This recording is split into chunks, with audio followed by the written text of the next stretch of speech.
So a big topic in Florida is illegal immigration, and we're going to talk a little bit about the realness of how it affects construction in Southwest Florida. My name is Fred Price from Lauren Homes. We're located in Cape Coral, Florida. I am sitting here today with Fernando Lopez. Hey, how's it going? Originally from Mexico, and also Felix Escobar from Cuba. Today we're going to go over some really hot topics on, well, what is illegal immigration? Who's illegal? Who's not illegal? How do they work? How do they get paid? Why are people using illegals? What is sort of the underbelly, the positives and the negatives of it? And so that you have an overview of what's happening and what do we see, or what do we forecast that's going to happen potentially in our construction industry in Southwest Florida, especially if we get another surge of people looking to build like we did a couple of years ago. It's been a little bit slower now. It's the end of 2025, but we are definitely seeing some changes that are happening, and we're expecting a busier 2026. So what does that mean in regards to costs and potential time frames to build a home and whatnot? Unfortunately, I'm going to have to stop this interview a little bit short because I did call ICE and they're on their way for you for this. Just kidding. Just kidding. This topic is actually really important to me because I'm a mix. My dad's Irish. My mom, his family's from Cuba. So I'm first generation Cuban born. Grew up in Pennsylvania before I moved down to Southwest Florida in the late 90s. Unfortunately, I do not speak Spanish, so no hable español. So in construction, especially in Southwest Florida, it is wonderful to have Fernando with me in the field because I could get a couple little words when they're calling me bad names, but for the most part, never. Fernando will change the topic and or at least pretend that they're not calling me names out in the field. So I guess the first thing is I've definitely noticed, maybe it's because construction is slower now, but I've definitely noticed less people working in the field. So because you're more entrenched into the Latin community locally down here, I know in certain trades, I would say there's going to be probably more people that potentially are needed. So what I mean by that is like concrete block, tons of guys when a home gets blocked out, framing, drywall, potentially stucco. Are those primarily maybe people from Central America, from Mexico that are in those trades that are helping or coming over to the United States to help us in the field? Yes, that's correct. There's a lot of people that they're coming from another countries, chasing the American dream. A lot of these people, they're working in the outside of Fort Myers, Cape Coral area or Naples. We're not building in Naples, but they have to make the drive, which is like an hour drive for them to get to the side jobs. There's been quite a few raids by immigration, and they're pulling people over, asking for their documents. Okay, so let me stop you for a second. So in Southwest Florida now, in the construction trade, we're typically residential builds, okay? So I'm sure commercial, it's a little bit different. There's even more people on commercial sites. But in Southwest Florida, you're hearing that there has been ICE raids at construction sites for looking for papers. Correct. Okay. Now, does the average person, again, let's just pretend I know nothing, which I pretty much don't, but I carry a driver's license on me, because I got to drive a vehicle. Is there something, if you're not driving a vehicle, that you have to keep on you if you're a foreign national? Or is that just something that people are doing now? I mean, someone pulls me over and says, show me your papers, show me your passport. I'm like, what? How does that work? It never happened to me. Or you're legal. So. But what I've been hearing is that they asking for driver license and green card if that's something that they have, or some kind of work visas, which some people do have, some people they don't, and that's where everything starts falling apart. If they don't provide that, then they get arrested, and it's affecting the construction because they're the ones that they're actually building, doing the mason, as you said it, flying trusses, doing drywall, stucco. I mean, you name it. There's a lot of things that. So let's talk real quick, and again, not being an immigration lawyer or something like that. You have what?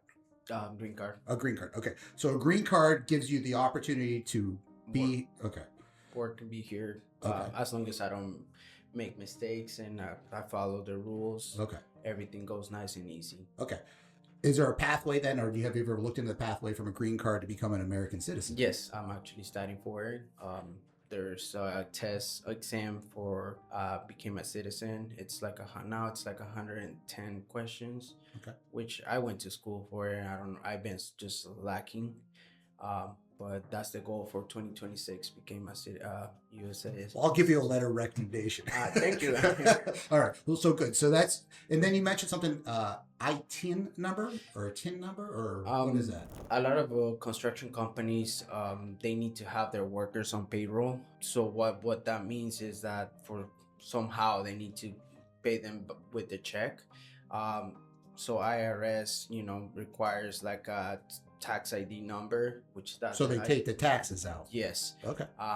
And that's not been an issue. I've seen a lot of people doing it. Like they get those tax ID numbers for their workers, so they can pay them legally and have them on payroll, pretty much. Okay. So let me stop that for a second. So, and again, being in Southwest Florida, being in construction, I know maybe a lot of people are watching this throughout the country. When you show up for a job site here, and I look at the job site, and I say I hire a mason company, it is not. You could tell that it's primarily a Latin culture that's building these homes. Okay, so it's not like I show up there and there's an African American crew that's building this home, or there's an Anglo-Saxon, or whatever the case would be.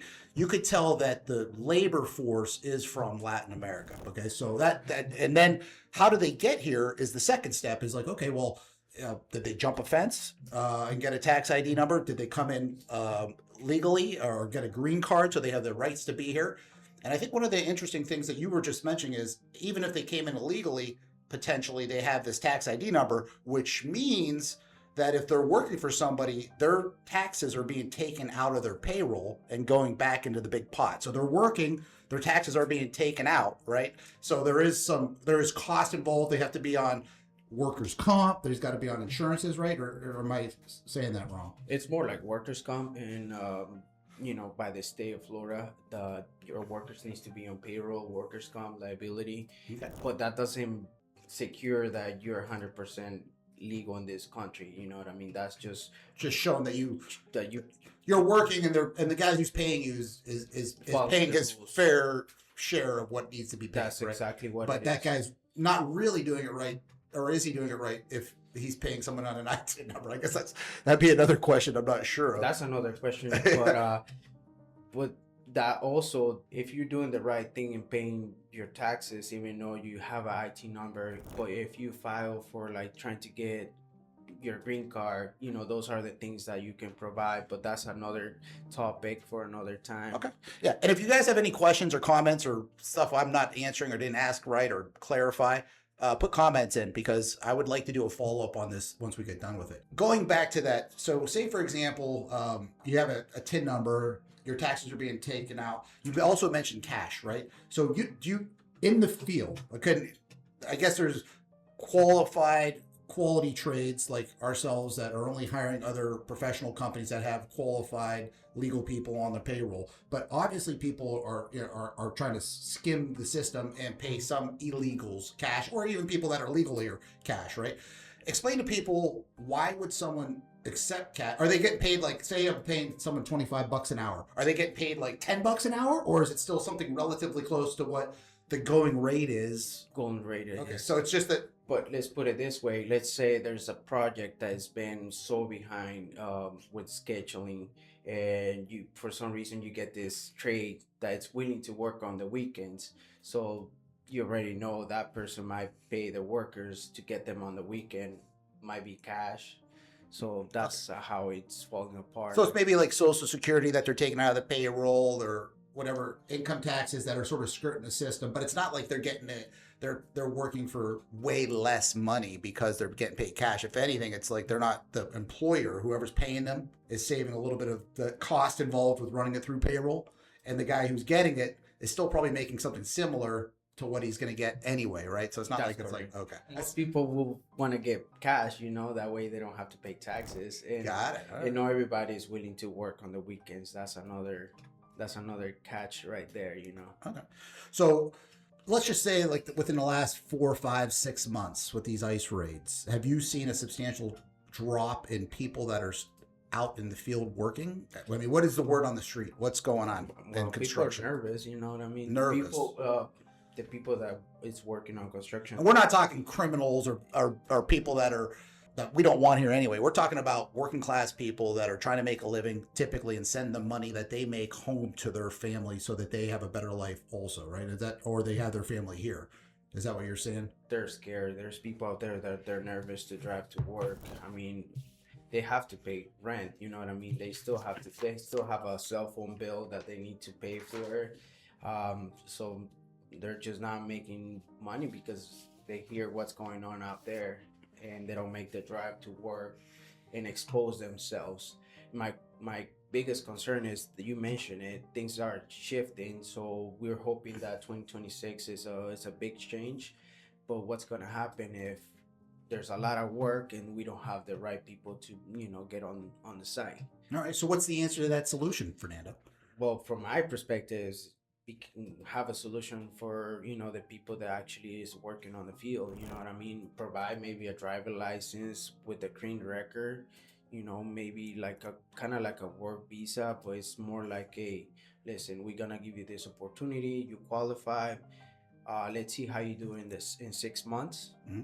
And if you do it well, if you don't make mistakes and you don't get yourself in trouble, we're gonna renew it, and then for another 6 months. I don't know, I mean, I don't make the rules for the game.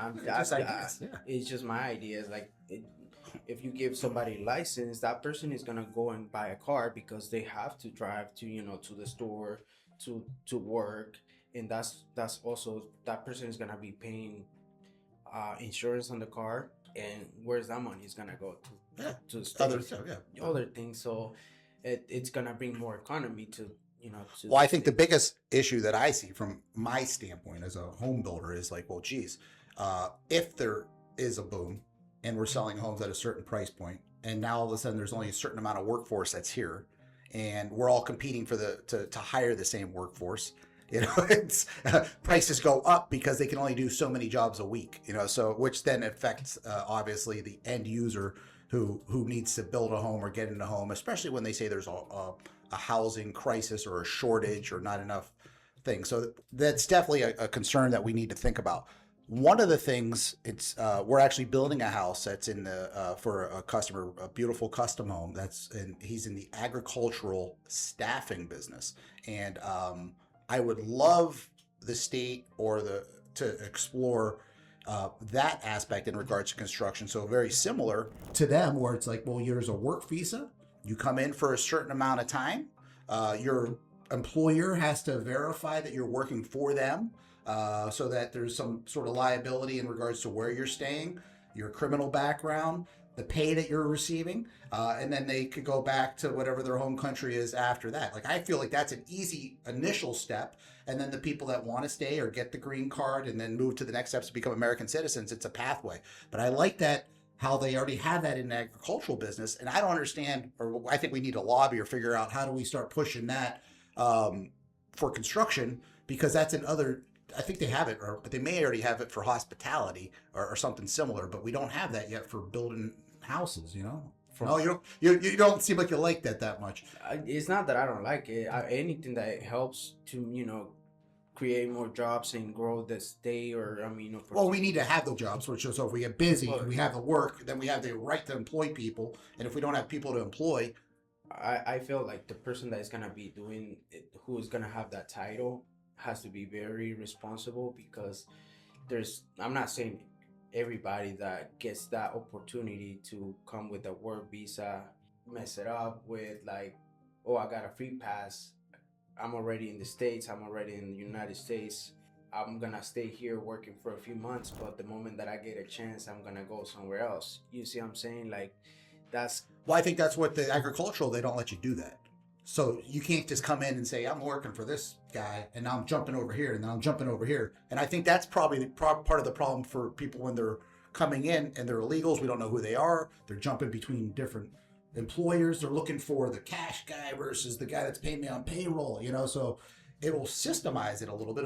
It'll change the industry, but I think it'll make it more professional, at least from my standpoint. I feel like keeping track, it will be very, very structural part on this. You know what I mean? Like, keep track of who you hiring, like make sure they're actually here paying their taxes and all that. So Well, you don't think like if you owned a drywall company or a concrete company and you needed 20 labor employees, it's not like you have 100 employees, but the 20 guys that come in, maybe 10 live here and you need to bring 10 more people in. But you should be able to track where your employees, make sure that they're paid correctly, make sure they're on insurance correctly, because that's the cost of doing business. I'm responsible for those 20, but what's gonna happen when there is somebody else cutting corners saying, "Oh, They go to jail. They're doing it wrong," you know? I'm willing to take this project and charge you this much," you know what I mean? So that leaves me out of work, you know. Well, I think that's what we're dealing with in today's economy. Like, I feel like that's what the problem is now is like, well, if I'm a licensed contractor and I go for a remodel job and everyone that works for me is on my workers' comp and I'm paying general liability insurance and I have a building and I have a truck and I'm doing it, I have a CPA and I got all this stuff that I'm going right. I have a certain cost before I even start a job that the guy that thinks he's going to show up in a pickup truck with a couple of legals doesn't because he's paying him cash. So like if I show up and my job has to already start with a certain cost built in, where this guy's short in the system because he's not. But I think if it was easier for everybody and everyone sort of said, we're not playing that game anymore, and it's more transparent, I feel like that'll even the field because in order to, what happens in the long thing, I feel, is like someone hires an illegal contractor, and it doesn't have to be an illegal person. Okay, I'm just saying, like, it could be Joe Schmo, Jack Smith, or whatever, who decides to not pay the right payroll, to not pay the right type of insurances, but he gets these jobs from a guy like me who's paying all this type of cost to have the right stuff happen. The job goes to hell. The job doesn't get finished. Someone gets hurt on the site. They don't have the coverage to cover that person. So I'm just saying, like, if we had a lot of labor force and that was more transparent, I feel like it'd be better for the clients. We see this every time that there's a big storm, tropical storm. Yeah, exactly. We have people coming from, because we're in Florida again, so we're in a state where if we get smacked by a hurricane or there's something that happens, a natural disaster, we get flooded with people from other parts of the country that aren't licensed to do work in our state. A lot of them. Then that fires back to homeowners because they're the ones that want to cut corners, you know what I mean? Like, instead of paying the guy that's licensed and I have everybody on payroll, they trying to save 50%. Yeah, no, I pay agree. The other guy on cash, so it's like 50-50. First off, when the work shows, we need the people, right? How do we get the people in a way where the people come and that they're well compensated, that they're working for reputable employers, and then people in general have to know when they're hiring somebody that the company that they work with is also reputable and doesn't cut corners or try to look for the cheapest way out, even though they may want to save money because everyone wants to save a buck, but that usually ends up costing more than you save when you try that sometimes, you know. And I mean, I've been doing this for long enough where I hear so many nightmares, or people call me up and they want me to take over somebody else's nightmare, and I'm just like, man, it's just a headache. And I was thinking about, okay, let's say 20. I think is still a big number if the economy is not shifting, if there's not a lot of work up there. But maybe let's start with 10. But you're responsible. You're talking about employees? Employees. Yeah.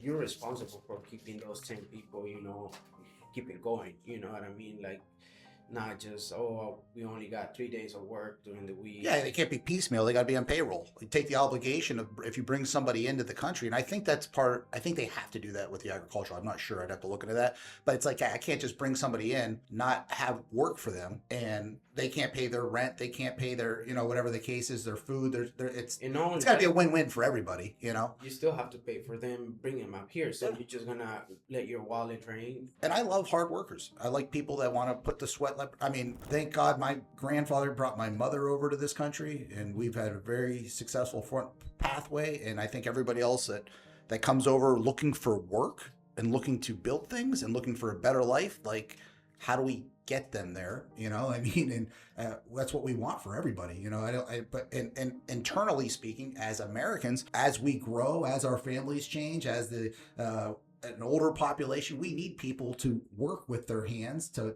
want to help and want to build. So yeah, it's definitely going to be something big. So I guess a recap of it, ice raids are definitely happening. You see it in the field. People are scared. Right now we're slower, so we're not as for construction, so we're not out of control crazy where everything's going up. It could definitely affect down the road if we get busier again, costs because there might not be enough people there to build the home, and then we may have to compete with other people. So whoever pays the most gets the people, right? It's crazy. 4 years ago, we were fighting with prices. COVID. Yeah. So do you remember it took months to build a house? Now that the suppliers are there right away, it takes shorter time. But so now supplies are here, but labor could potentially short. Yeah, so it's like a big shift. I mean, there's always something happening in construction. Always something. But yeah, all right. Well, thank you, Fernando. I think is there anything else you want to add in regards to that? No, let's pray for great 2026. Okay. And that's it. All right. I'm excited for it. Awesome. Now I'm going to slide in the mortgage man, Felix Escobar. Come on, slide on in here. Felix is born in Cuba. Yes. Came over in 2019. 19. Yeah. Looks far away. And so Fernando has a green card. What do you have? Explain to us what type of... Okay, I'm an asylee. So when I got here, I applied for political asylum. I came under President Trump's first administration, and I had to fight for my asylum. Okay. Which I won after 5 years in court. It wasn't, but it's a status. Okay. When you are an asylee, I stayed as an asylee until I bring my son from Cuba. I'm bringing my son because you can bring your immediate family, husband, wife, and son or daughters under 21 years old. Okay. That's why I stayed as an asylee. Usually, years ago, decades ago, there were a lot of benefits for the asylees, but I didn't even ask about it because it's just to bring my son. I don't need the work permit. I'm allowed, to do my business as a loan officer. So, okay. So to go back to that part, now I remember when I was a kid, my mom, she came over too with some sort of political asylum, okay, with my grandfather, and they brought all the cousins over and everything else back during the Castro days or whatever. And I remember she became an American citizen, and she'd always, when I was bad, she's like, "They're gonna send me back to Cuba because of you, Freddie," just to keep me in line. So she would use that. She's always used some tricks to keep me in line. But anyway, would that be what's the pathway? What's the pathway for that then? So she came over, she's an American citizen now for forever. But with the time and unfortunately, there is a lot of people that they have abused from these kind of benefits. Mm-hmm. So it's been with the time, it's becoming harder. Like 20 years ago, and for example, a green card application was only 1 page. Right now, it's like 20 something pages. It's the same with asylum. At the beginning, you just got here and you said political asylum. Because it used to be what they call wet foot, dry foot, or whatever, right? That came later for the people in the rafts. Okay. The people. If you got to Miami or you got to the Keys and you were on shore, then you were able to stay, right? Because you before wet and dry feet policy, it was they got you in the sea and they bring you here. Yeah. But then the Cuban regime, they use it as a political pressure. They open borders and people fleeing for thousands of deaths in the sea. So the United States government had to take measures, and one of them was those. If you get here to the United States, I keep you here. If I got you on the sea, I send you back. Got it. Trying to discourage, more or less, and it didn't work so much either. Still people coming, and I didn't come that way. I had to go. I had a visa because I work in a cruise line, in MSC Cruise Line, and I got my, it's a sailor book. It's like a visa from Panama. So I flew from Cuba to Panama, and I came all the way to United States back in the 2019. And it was crazy. You got to the border.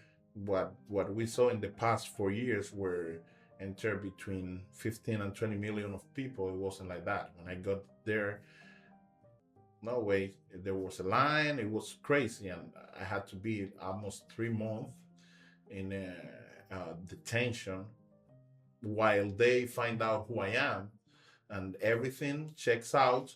So I got then at the time I got bond, and they let me go. Okay. So I had to file for everything until I got long time later work permit and everything. And right now, from my standpoint in the business lending, Yeah. So give you a quick rundown.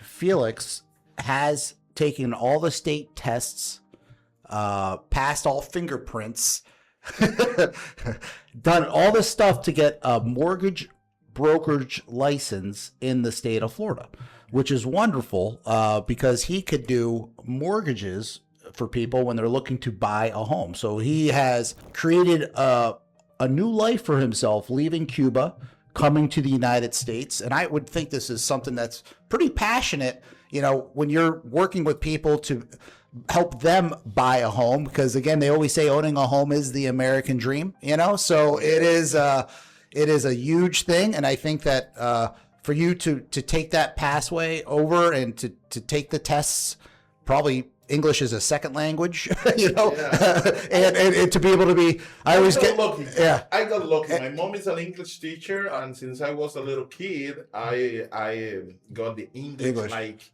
okay, you learn English, and I was like, okay, I like it. To be honest, I like it. I always tease Fernando because he goes, my English is not so good. I said, your English is way better than my Spanish, which is almost nothing, right? So then I always tease people. They say, no, my English no good. Like, listen, you want to hear my Spanish? Yeah, I didn't think so. So don't ever think that being bilingual is not completely awesome. So that trumps all of us that only can speak one language. You know what I mean? Okay. So that's a great thing. But I feel it's like one of those things that for you to be able to come over from another country, go through the process, be here, get the work thing going, get a license, and now help people buy a home is huge. Just like you, Fernando. I'd say the same thing when you come over and you're building a home. When you hand somebody a key to their house, and Fernando does, he's wonderful with these clients. He bends over backwards, make sure they're happy in the home. I'm more on the back part of the projects when I'm selling a house, like the math part of it, the money part of it, the vendors part of it, the insurance part of it. Making sure that's all going to go good. Fernando is in the field supervising people, helping people, and he's really the hands-on with the clients when he's, to make sure that the home is beautiful and finished the right way. And we've gotten so many compliments with people when, I don't like to tell you too much because you're looking for a bonus, but he does a great job, and people are really happy because he cares when they hand things over. So that is a huge thing, and I feel like you get something when you give something, when you're able to hand over something that's quality to somebody and they're proud of it. So I feel like that's a big thing. So in a long story short, we have two of you guys, both originally from different countries, immigrating to the United States with the dreams of helping people in the United States get a better life. And I feel like this is by the book. By the book. Legally, by the book. By the book. Sometimes I got people like Cuban friends and that stuff that they ask me about the license, mortgage license. And when I said that every year the FBI got to do a background check. Oh yeah. And they are like, they check you every year. Yeah. Yeah. So yep. I don't want. Yeah. I said you don't want to. You don't want to leave. Like an open book, because that's what we do, live like an open book with that kind of license. And I think in construction, it's sort of the same way. Like I have through the years felt out people, and I could tell the good guys and the bad guys. I want to give as many opportunities through my company to the good guys, and the bad guys, they could go someplace else, So like if you're doing it the right way, you're helping other people, and I know that the people there are working hard for the benefit of everybody, themselves and the companies that they're working for, then that's who I want to give the most business for. So hopefully there should be a legal immigration entry point that's maybe even easier or more streamlined, and how we could qualify quality people to welcome them into our country to make our country even better and stronger. So this is just a first conversation, because I think that it'll continue to go on through what's happening with ICE, what's happening with immigration, what's happening with the workforce. So this is a good starting talking point, and we'll continue to watch it, examine it, and hopefully have another conversation and how it affects everybody. Yeah. How it's affecting our people, our family, our friends. Yeah. What do we know? How we feel about it? I got a lot of fights because of, I understand they're putting order in the house. Yeah. Yeah. It feels that way. You know what I mean? I have family members on both sides of the spectrum. And I try to say I'm more in the middle, you know what I mean? But there's both sides of me. Like, I always want, you got country, but you need to have rules for everything. And I'm also a Catholic, and I go to church every week, and I want to also be compassionate to people, so that they have a better life for their family. Because that's the ultimate goal, is to make sure everyone in the world is comfortable and happy. That's the people don't want to understand. This country can't become, because this is our last place. This country can become what we are fleeing from. Correct. Yeah. So we can bring our failure culture from our countries to this country to succeed. Every culture is not the same. Yep. I'm sorry. I got a lot of argues about that. And it's not easier for me, as many people think. You say that because it's not easier. It's the right thing to say, yeah. Even if it bothers me. Immigration that got stuck. Yeah. The president paused everything, and my son is in Cuba with a reunification with me approved, but everything is stopped. So I'm waiting. I got to sit back, and understand that eventually I'm gonna have my son here with me. So I'm affected too with what is happening, but I understand. Yep.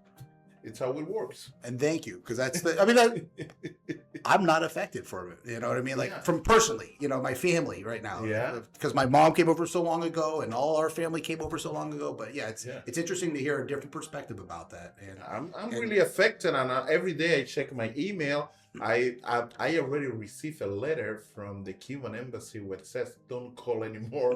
Don't. I hear you, pest. They won't even accept you back then. No, I don't want to go over there. But they know I'm pushing hard for my son. I want my son with me here. Cuba is in a very hard position right now with an emergency health situation, and I want my son with me. But I cannot demand here what I wasn't able to demand in my country. I cannot force this country to do for me what I couldn't force my country to do. So I came here to obey the law, follow the rules, and live the American dream from the American perspective, not from the Latin perspective, because we're not getting what we want. Boom. Awesome. All right. Well, I appreciate it. So next time, any type of comments, questions, things you'd like us to talk about next time, we'd love to comment on this, and we'll look at them, and see you soon.